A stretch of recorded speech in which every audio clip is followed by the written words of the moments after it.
کیا آپ جانتے ہیں کہ وہ کون سا لمحہ تھا جب کائنات کے مالک نے اپنے محبوب صلی اللہ علیہ وسلم کو عرش پر بلا کر اپنا دیدار کروایا؟ آج کی ویڈیو میں ہم شب معراج کا وہ واقعہ بیان کریں گے جو آپ کے ایمان کو ایک نئی تڑپ دے دے گا۔ بسم اللہ الرحمن الرحیم۔ میرے عزیز دوستو، یہ مکہ مکرمہ کی ایک خاموش رات تھی، ایسی رات جس میں ہر شے سو رہی تھی۔ گلیاں ویران تھیں، بازار بند تھے، لوگ اپنے گھروں میں آرام کر رہے تھے۔ لیکن اس خاموشی کے پردے میں ایک ایسا واقعہ ہونے والا تھا جو قیامت تک یاد رکھا جائے گا۔ آسمان زمین کی طرف جھکنے والا تھا اور زمین آسمان سے بات کرنے والی تھی۔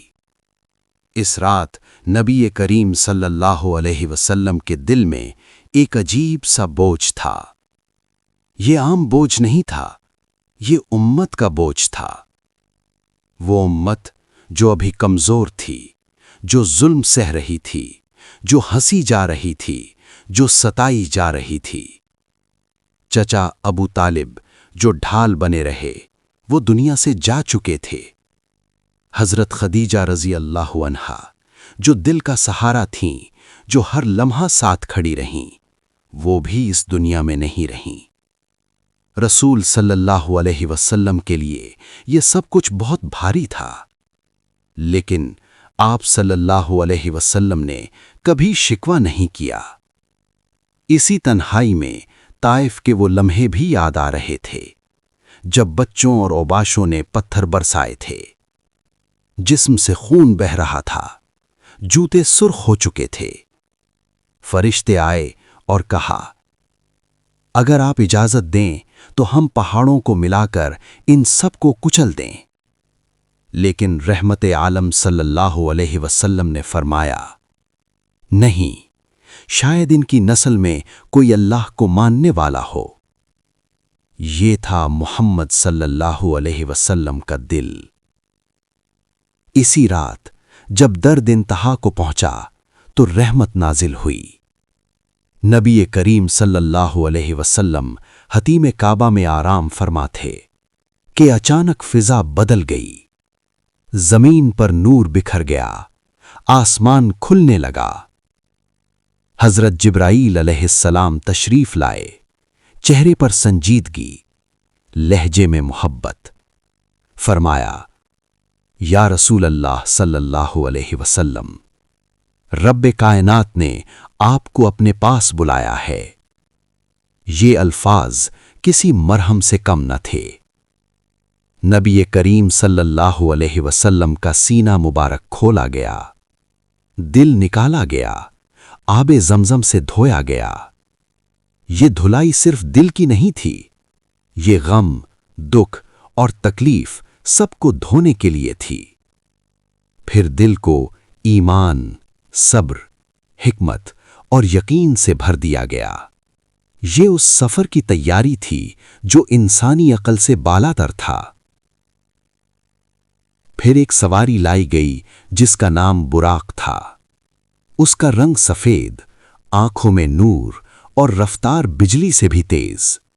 وہ ابتدا میں ہلکا سا گھبرایا تو حضرت جبرائیل علیہ السلام نے فرمایا، اے براق، کیا تو جانتا نہیں کہ تجھ پر کون سوار ہونے والا ہے؟ یہ سنتے ہی براق پرسکون ہو گیا اور جھک گیا۔ نبی کریم صلی اللہ علیہ وسلم براق پر سوار ہوئے اور پلک جھپکتے ہی یہ سفر شروع ہو گیا۔ پہاڑ، ندی، صحرا، شہر سب پیچھے رہتے گئے۔ راستے میں بعض مقامات پر رکا گیا جہاں پہلے انبیاء نے نماز پڑھی تھی۔ یہ سفر صرف رفتار نہیں تھا، یہ تاریخ کا مشاہدہ بھی تھا۔ چند ہی لمحوں میں براق مسجد اقصی پہنچ گیا۔ یہ وہ جگہ تھی جہاں صدیوں کی نبوت جمع تھی۔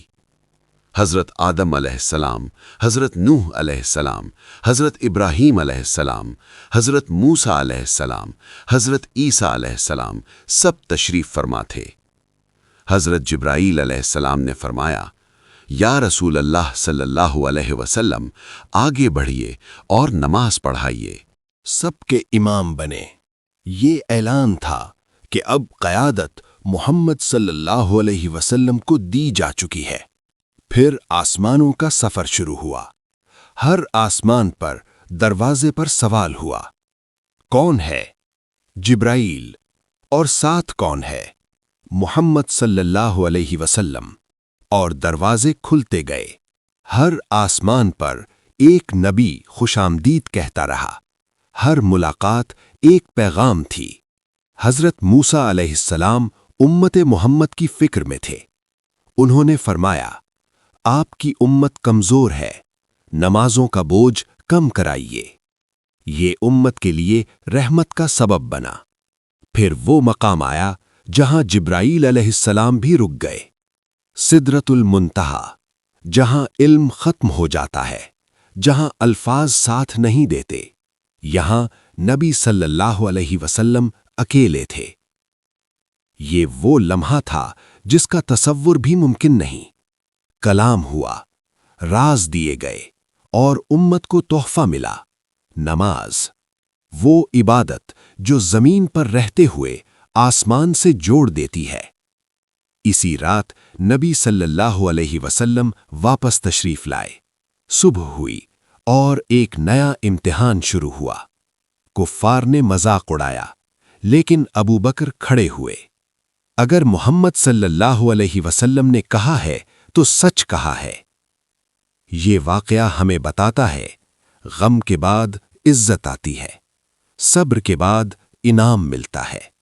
نماز اللہ سے ملاقات ہے۔ اگر تم بھی رب کے قریب جانا چاہتے ہو تو نماز کو مضبوطی سے تھام لو، کیونکہ نماز ہر مومن کی معراج ہے۔